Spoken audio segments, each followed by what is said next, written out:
Hello, everybody. Dear Mariam, dear ladies and gentlemen, dear friends, allow me to start by congratulating the organizers with this important and special event to express support for the Iranian people's desire for a democratic, secular, prosperous, and non-nuclear Republic of Iran, and to condemn violations of human rights and state-sponsored terrorism. From the beginning, I would like to align with the bipartisan resolution 118 sponsored by the majority members of the US Congress, announced on April 27th of this year. On the other side, Albania fully aligns with the EU, NATO, Council of Europe, and IAEA positions of the issues of democracy, human rights, international and nuclear security related to Iran. Well, Albania firmly believes and remains committed to the safeguard and promotion of the democratic principles and values. It has always been standing by them who seek and fight for tolerance, democracy, and human rights, which for us represents the foundation of peace, but also the foundation of our unconditional support in the fight against terrorism and all forms of fundamentalism. As you know, from 2013, Albania is hosting a number of Iranian dissidents. At that time, I used to be Minister of Defense of my country. Talking about their presence in our country, Albanian Prime Minister Rama clarified to reporters in Vienna, where he has to speak before the OSCE Permanent Council in his capacity as head of the organization, that this is a topic and an issue that it's not new to us in relations to Iran. We have taken an action that honors Albania in line with the Albanian tradition in the walk of a non-negotiable strategic alliance with the United States to welcome or open the doors to a group of people whose life is at risk, or used to be at risk at that time. We're very proud to have helped these people like we helped the Jews during the Second World War, with no interest of hiding agenda, but offering shelter when many others turned their backs on them. This is why we are how, and this is how we see it, always. On the other hand, the Albanian government and all the Albanian political spectrum has expressed dismay over the Iranian hostile and malicious stance and activities towards and within the territory of Albania.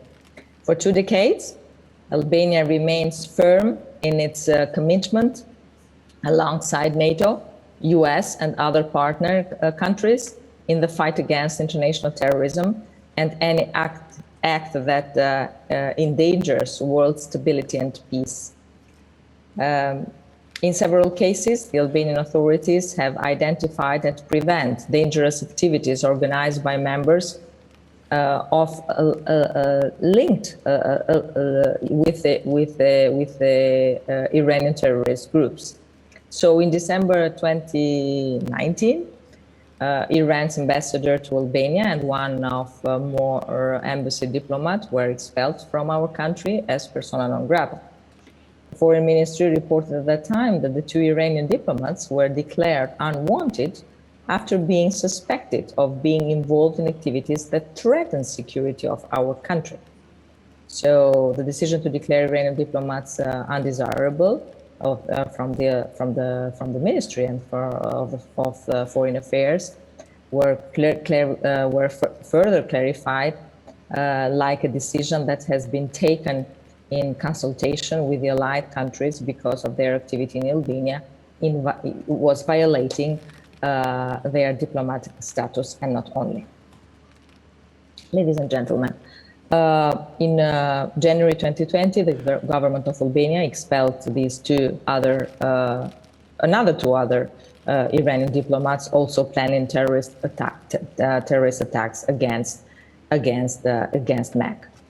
Well, what to say more?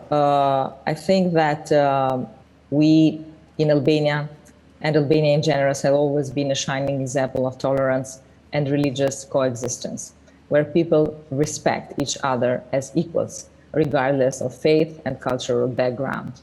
We do have more than 3 main religions in our country, and we know how to live all together and to survive as Albanians know how to do so. We strongly believe that strengthening and promoting these values is a concrete effort to protect our society and to preserve our social cohesion, but also to clarify the difference between radicalism and extremism, which has nothing to do with religion.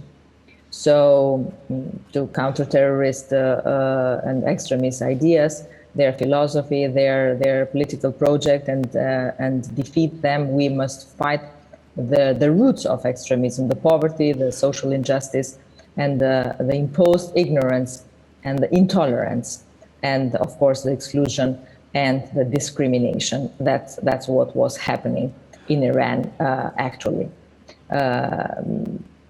I think that furthermore, Albania's election for the first time as temporary member of the United Nations Security Council commits us to defending human rights and to the international rights as a country whose history has taught more than once that human rights and the international rights are the inevitable pillars of the platform that builds better societies and human rights protection without any discrimination. Definitely also promotes stronger cooperation among nations. So let's give to peace another chance, and we are all hazard. Thank you for your time.